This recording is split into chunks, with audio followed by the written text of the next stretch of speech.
maka dia kadang-kadang dia berpikir ingin mendekatkan diri kepada Allah. Nah, diri mana lagi yang dia harus dekatkan, dan Allah mana lagi yang tempat dia mendekatkan. Nah, ini berarti antara diri dengan Allah ini belum terhimpun berupa alif dengan alif. Alif inna lillahi, diawali alif, diakhiri alif. Artinya aku asalnya engkau dan akulah akhirnya engkau. Artinya apa? Ini maknanya sangat banyak sekali. Tergantung kita memahami dan mengetahui kajiannya. Nah, kalau umpamanya dari sisi kita hidup, nah dari sisi kita hidup bermaknalah inna lillahi, inna ilaihi, artinya akulah Tuhan engkau. Nah, ini dikala kita hidup. Jadi kalau aku Tuhannya engkau, berarti inilah tumpuan dari segala perbuatan zahir dan batin kita. Nah, tapi kalau umpamanya inna lillahi, nah lillah artinya kepada engkau kembali. Tapi di sini penterjemahan daripada kalimat ini tadi, hijaiyah akan melahirkan makna yang sangat banyak. Jadi kalau umpamanya kita ingin sholat, nah itu juga innalillahi, kita mengembalikan diri kepada Allah. Nah, bagaimana alif yang dua ini? Kita tahu kan innalillahi ini alifnya dua. Nah, tapi di Al-Quran kita tahu juga kalau alif itu dua, satu aftar terlihat, satu ba'dal tunggal tidak terlihat, tersirat. Nah, artinya di innalillahi ini juga mengandung sifat tersurat dan tersirat, nyata dengan tidak nyata, zahir dan batin. Nah, kalau kita menuntut ilmu, artinya innalillahi, inna ilahi, inna ilahi, aku adalah Tuhan diri, aku adalah diri sebuah Tuhan, akan melahirkan banyak. Innalillahi, seharusnya itu sudah pandangan yang sangat meningkat. Kalau kita sudah banyak pengalaman, pemahaman tentang kodrat-kodrat ayat innalillahi, insya Allah itu juga sangat banyak membawa hikmah. Jadi kalau umpamanya kita sholat innalillahi, ya, tapi kalau wa inna ilaihi raji'un, itu cara pengembaliannya. Nah, pengembalian dari alif ke alif tadi. Nah, bagaimana? Tergantung lagi kembali kepada kedudukan keilmuan kita, kedudukan derajat dan pengetahuan kita. Nah, kalau kita pengembaliannya hanya sebatas dari Allah aku tercipta, kembali Allah aku diciptakan, kembali kepada Allah, dari tanah aku jadi, ya sampai di tanah, ya sampai di tanah selesai. Tapi kalau umpamanya kita kembali inna ilahi, inna ilahi, nah kalau hi ini jatuh kepada waruhi, yang disebut dengan ruhi, ruhi adalah ruh Allah yang ditiupkan kepada zatnya, kodratnya adalah Muhammad, rohani namanya diri. Nah, ini kembalilah sir, diri yang tersirat, dari diri yang tersurat kembali lebur menjadi yang tersirat. Nah, ini kembali. Jadi kalau ini dijadikan suatu ilmu yang barokah, maka kita lihat mana alif aftar pada diri kita yang nyata, alif ba'dal tunggal yang tidak nyata. Yang tidak nyata apa? Kenapa? Semuanya maujudnya itu kan manusia. Maujudnya itu kan kembali ke kitanya, ke manusianya kembali. Nah, jadi kita lihat maujud, aftarnya nur kasyah atau adalah sifat nyata bagi jasad kita. Nah, lihat, ya kan? Nah, sementara ba'dalnya wahid tunggalnya tadi, ini ilahnya, ini kembali kepada sifat rohani. Jadi di sini kelihatan zahir dan batin. Inilah yang alafa. Kenapa dinamakan dia alif? Alif itu berasal dari hukum hijaiyah, alif lam fa, artinya alam batin. Nah, alam batin itu apa? Berarti ada batinnya, tersiratnya alif itu di dalam tersuratnya. Ada yang tersirat di dalam yang nyatanya. Nah, yang tersirat ini seperti yang dalam bismillah. Bismillah itu alifnya tidak terlihat. Nah, ininya namanya ba'dal, tunggal. Nah, inilah titian kajian diri. Nah, ini sifatnya ilahinas. Nah, tapi kalau aftar itu sifatnya adalah Rabbil Alamin. Nah, itu sifatnya Rabbil Alamin, daripada sekalian alam. Tuhan daripada sekalian alam. Nah, jadi kalau kita memasangkan inna lillahi.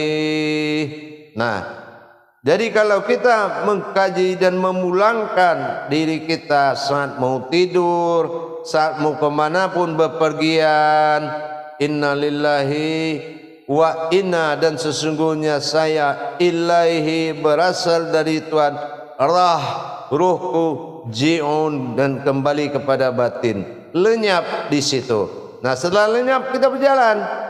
Nah, itu. Jadi kalau sudah ini yang dinamakan dari Allah kepada Allah, inilah yang dikatakan dengan wa huwa ma'akum aina ma kuntum, al-Hadid ayat 4. Nah, itu yang dikatakan bagaimana dengan Allah selalu dimanapun berada. Dengan dimanapun engkau ada, di situ ada aku. Dimanapun kamu berada, di situ ada aku. Nah, inilah alif tadi, inna lillahi.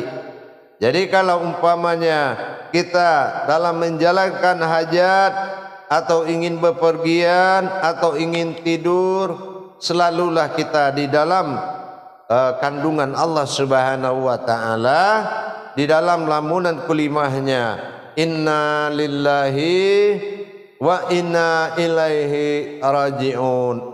Itu menyatakan hakikat sir hayat gaib, artinya hilang. Nah, artinya tinggallah zahir di situ, yaitu zahir batinnya Allah. Artinya batin yang terlihat, itu zahir. Itu zahir adalah batin yang terlihat.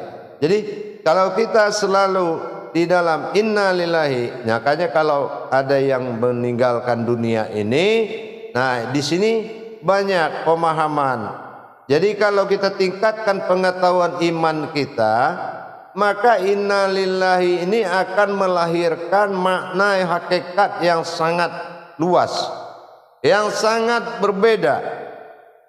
Tapi kalau kita hanya mengetahui inna lillahi itu orang meninggal, ya, wa inna rajiun masuk tanah, sangat dangkal ilmu pengetahuan itu.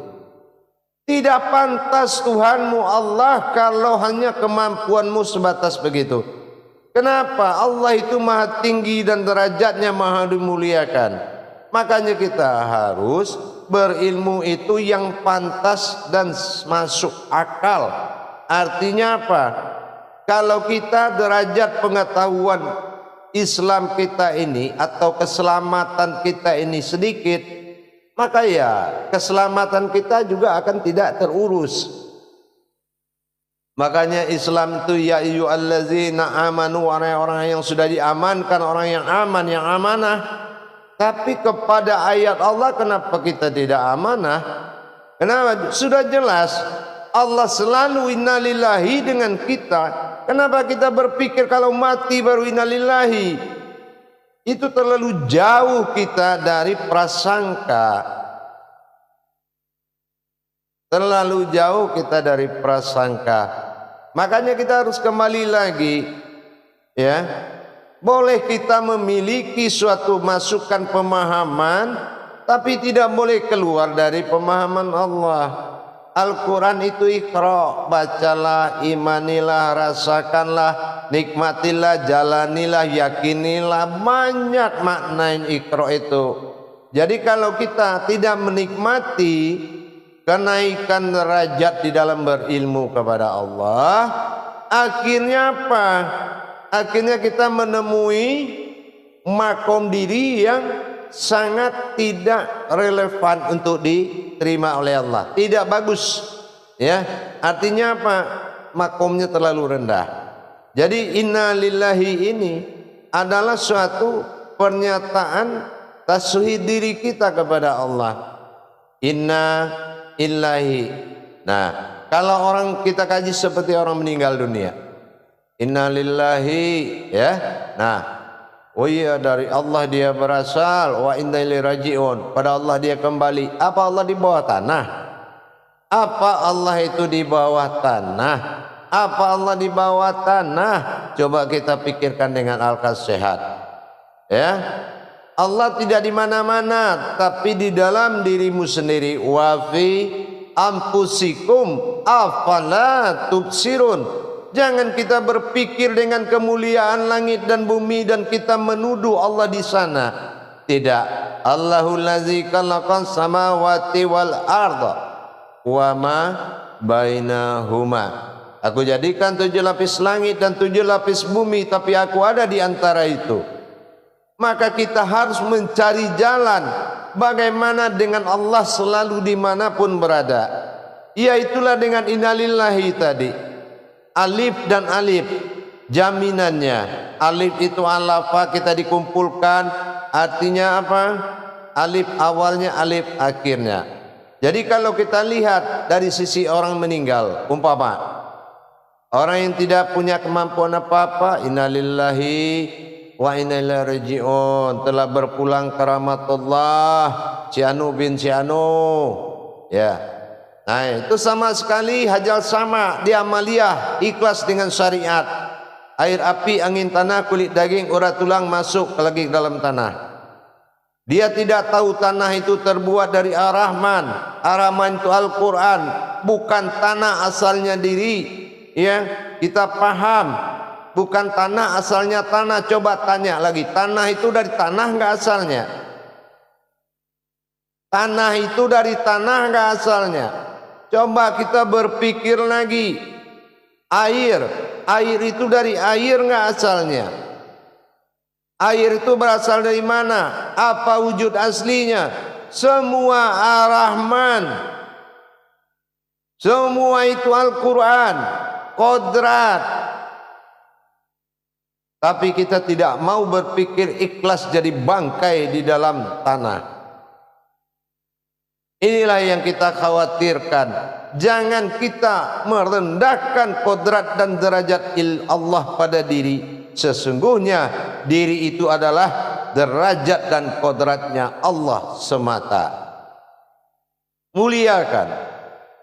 Jadi jamaah, bagi orang yang hidup berilmu, inna lillahi inna illahi, ya, ingat kata Allah, saya adalah Tuhan.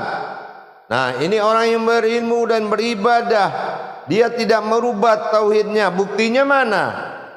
Qul a'udzu birabbin nas, malikin nas, ilahin nas, ilahin nas, ilahi, inna illahi, saya Tuhanmu.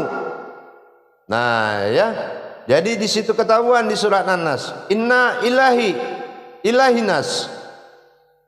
Tapi bagi orang yang menjiwa dan raga Allah bagi dirinya, dia memakai inna ilaihi, ya, aku adalah kehidupan Allah, aku adalah hakikat Allah, inna ilaihi.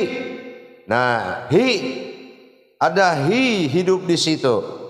Nah, tapi kalau dia meninggal, orang yang selalu dalam kodrat Allah, bunyinya bukan berpulang ke rahmatullah maknanya, tapi inna lillahi, Allah Tuhan asal dirimu, maka kembalilah kamu kepada Tuhan dan menjadi Tuhan. Itu bagi orang yang selalu menjadi zahir dan batinnya Allah dalam dunia dan akhirat ini. Jamaah yang dirahmati Allah, keindahan sangat luar biasa di dalam berilmu kepada Allah. Kemudahan sangat banyak kalau kita memahami dalam berilmu kepada Allah. Dan keilmuan sangat kuat sekali. Seperti yang saya bilang, mengenal Allah hidup akan indah. Ingat, mengenal Allah hidup akan indah. Kenapa tidak indah? semuanya adalah kita jalankan dan irab fabayya rabbikum atukaziba. Nah, ini nikmat, dikasih tubuh, dikasih semua, ya, menjalankan sebagai kodrat jiwa dan raganya, menikmati hasanahnya dunia ini. Tapi kalau kita dalam masa keumatan yang jauh dari masa sifat dan kodrat Allah, maka kita akan terbentur dengan kodrat-kodrat alam. Kita akan terbentur dengan kodrat alam, karena kita adalah perjalanan batin dan sirnya Allah. Batin kodratnya alam, sir kodratnya Allah. Inilah Rahman dan Rahim. Jangan tidak memiliki kualitas ba alif sin, ya. Jangan tidak memunculkan kodrat wujudnya Allah di dalam menjalankan sir dan batinnya Allah di dunia ini, yaitu rahmat dunia, rahmatnya alam, nikmatnya dunia. Jadi kalau kita tidak menjalankan rahmat dan nikmat ini, kalau kita tidak mendapatkan hakikat diri kita kepada Allah, semuanya selalu dalam benturan. Jadi kalau kita sudah innalillahi, berarti kita sudah dalam kandungan zat dan sifatnya Allah. Jadi kita tingkatkan jamaah, para hadirin, pemirsa dimanapun berada, mencari kehidupan Allah. Di dalam diri itu ada 3, ya. Kita buktikan. Pertama ada qayyum. Qayyum itu yang menghidupkan. Itulah Rabbani, batin, nyawa bagi diri. Yang kedua adalah khayyum. Khayyum itu yang hidup. Yang hidup ini adalah zat. Zat itu adalah ruhi wa rohani. Itulah Muhammad. Nah, rohaninya Muhammad. Nah, yang ketiga adalah hayat. Hayat itu hidup. Hidup itu nuraninya Allah. Inilah diri kita, jasad, alam. Inilah kehidupan. Jadi hayat, hayyum, khayyum. Hayat, hayyum, khayyum. Inilah. Bagaimana tidak innalillahi? Nah, dilihat ke dalamnya. Ya kan? Di sini ada Rabbani, rohani, nurani. Dilihat di dalamnya lagi. Ada batin, ada sir, ada wujud. Semuanya itu adalah sirnya Allah. Mewujudnya adalah rahasia Allah, dinamakan batin atau persembunyian. Inilah aftar. Jadi kalau kita sudah mendapatkan hakikat seperti itu, berarti kita tinggal menyadari dengan kesadaran yang paling tinggi. Hadirin jamaah dimanapun berada, jangan persulit pemahamanmu. Kenapa? Karena kamu belum mendapatkan hakikat yang sebenarnya. Kalau kita sudah ingin belajar hakikat, berbanyaklah berdoa agar Allah berikan petunjuk kepada kita. Cari pemimpin diri kita, cari ahli diri kita. Tidak ada kehidupan yang halal tanpa ahli diri. Nah, coba kalau sudah seperti itu innalillahinya, berarti kita berpikir nih jamaah, ya Allah, inilah tantangan yang depan. Alif asal diriku, aku akan kembali menjadi alif. Artinya apa? Tuhan asal diriku akan kembali kepada Tuhan. Bagaimana kembalikan alif kepada alif? Tidak ada bersekutu sedikit pun. Bagaimana caranya kita mengembalikan? Sudahkah kita paham? Lihat ke belakang keluarga kita, lihat anak, lihat istri, ya, atau istri lihat anak-anak kita. Kita aja tidak bersama Allah, bagaimana mereka bisa kembali kepada Allah? Kita ini tidak bertuhan kepada Allah, bagaimana mereka bisa beragama? Kita ini tidak kenal Allah, bagaimana dia bisa berilmu? Nah, kita harus mencerminkan diri kita kembali, dan kita harus benar-benar meningkatkan kemampuan bertuhan kita. Begitu besar di depan kita, dia keadaan yang harus kita hadapi. Harusnya kita sudah gelisah. Harusnya kita gelisah. bagaimana kembali menjadi wujud dia lagi. Bagaimana kita bisa kembali menjadi wujudnya. Inna lillahi, inna dari aku, lillah engkau berasal, hi kembali kepada aku. Nah coba bayangkan, aku asal dirimu kembali menjadi aku. Itu suatu tantangan, butuh penyerahan kaji kodrat yang baik lagi. Dan ini kembali menjadi wujud yang wahuwa ma'akum aina ma kuntum. Lah kalau kita dimanapun dengan Allah, arti dengan Allah apa? Wahuwa ma'akum. Kalau hu dia, kalau sudah dia padamu, wahuwa ma'akum aina maka saya ma kuntum adalah kamu. Artinya apa? Sudah di haknya, yaitu di dinul Islamnya, sudah di lingkungan alam keselamatan tadi, yaitu maujudullah. Dalam mendirikan hakikat ketuhanan dalam diri tadi, inilah yang menjadi cambuk hati kita, cambuk kerohanian kita. Sejauh mana kita sudah memahami kodrat-kodrat tersebut. Tantangannya alif kepada alif. Pikir kita sendiri, apakah kita sudah memiliki kemampuan di situ? Ibarat telunjuk kembali kepada telunjuk. Apakah ini sudah bisa dinyatakan tidak bersekutu? Yang hanya ada bedanya kanan sama kiri, umat dan Tuhan. Sementara alif kembali kepada alif, alif kembali kepada alif. Nih, bagaimana coba? Tantangan di depan tidak dituntaskan dari sekarang. Salat pun tidak bisa, karena innalillahi itu adalah semasa hidup. Dan pengembaliannya waktu itu adalah wa inna ilaihi raji'un, dan saya kembali menjadi batin sir hakikat hayat.